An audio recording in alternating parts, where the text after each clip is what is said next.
జై శ్రీమన్నారాయణ. శ్రీమద్భగవద్గీత 18వ అధ్యాయము మోక్ష సన్యాసయోగము 70వ శ్లోకము.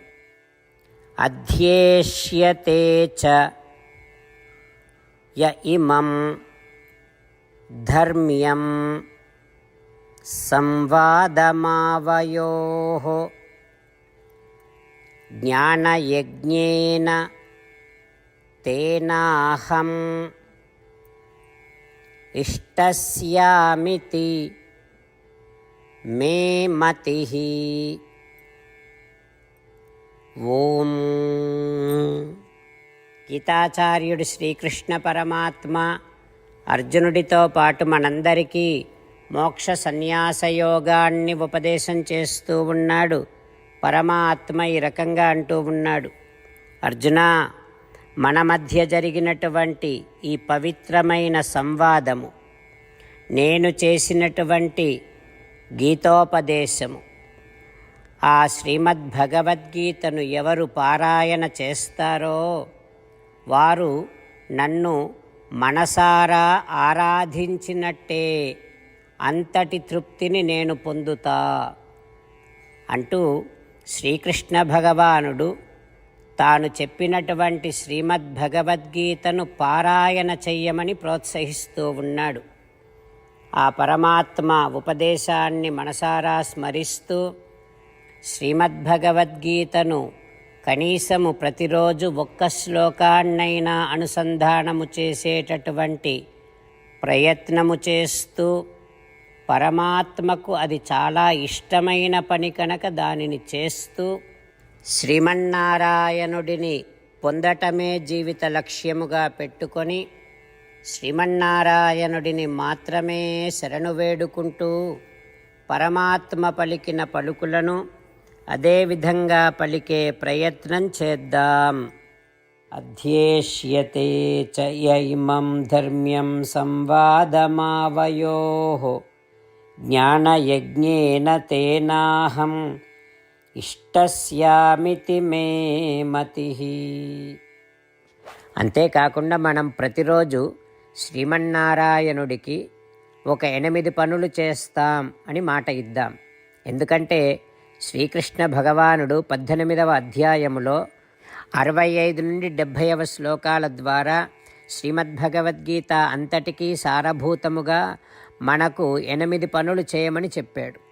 అలా చేస్తే చాలు, నేను మిమ్మల్ని అన్ని విధాలుగా రక్షిస్తా అని ప్రమాణపూర్వకముగా ప్రతిజ్ఞ కూడా చేశాడు.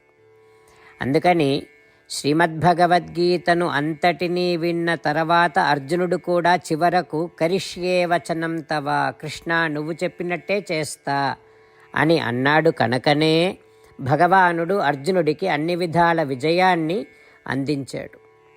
మనం కూడా ప్రతిరోజు శ్రీమన్నారాయణుడికి ఆ రకంగానే మాట ఇద్దాం.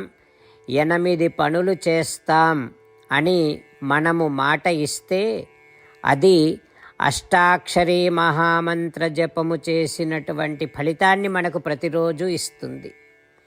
ఇట్లా మాట ఇవ్వటం కంటే గొప్ప పూజ, యజ్ఞము, తపస్సు మరొక్కటి లేనే లేదు. అందుకని నేను అంటూ ఉంటాను, మీరు మనస్సులో భావిస్తూ ఉండండి. ఈ రకంగా మనము మాట ఇస్తూ ఉంటే శ్రీకృష్ణ భగవానుడి ముఖారవిందములో కలిగేటటువంటి ఆనందాన్ని మనం ప్రతిరోజు దర్శిద్దాం, ఆస్వాదిద్దాం. జై శ్రీమన్నారాయణ. హో శ్రీమన్నారాయణ, నువ్వు చెయ్యమన్నట్టే నేను నిన్నే సంతతము ధ్యానము చేస్తూ ఉంటా. హో శ్రీమన్నారాయణ, నువ్వు చెప్పినట్టే నేను నీ భక్తుడిగానే ఉంటా. హో శ్రీమన్నారాయణ, నువ్వు చెయ్యమన్నట్టే నేను నా విధులను, కర్తవ్యాలను నీ సేవగా, నీ తృప్తి కోసమనే సక్రమంగా నిర్వర్తిస్తూ ఉంటా. హో శ్రీమన్నారాయణ, నువ్వు చెప్పినట్టే నేను నీవాడిని అనే మహావిశ్వాసముతో నీకే నమస్కరిస్తూ ఉంటా. హో శ్రీమన్నారాయణ, మామేకం శరణం వ్రజ, నన్ను ఒక్కడిని మాత్రమే శరణు వేడుకో అని నువ్వే అన్నావు కనుక నేను నిన్ను ఒక్కడిని మాత్రమే శరణు వేడుకుంటా. ఓ శ్రీమన్నారాయణ, మా శుచః ఇక దుఃఖించకు అని నువ్వే నాకు భరోసా ఇస్తున్నావు కనుక నేను ఇక దుఃఖించను.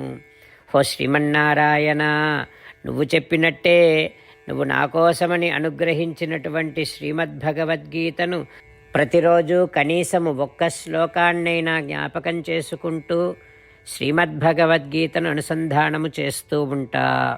ఓ శ్రీమన్నారాయణ, నువ్వు చెప్పినట్టే నువ్వందరి కోసమని చెప్పినటువంటి శ్రీమద్భగవద్గీతను తెలియని భక్తులందరికీ తెలియచేసే నా వంతు ప్రయత్నాన్ని నేను నిరంతరము కొనసాగిస్తూనే ఉంటా.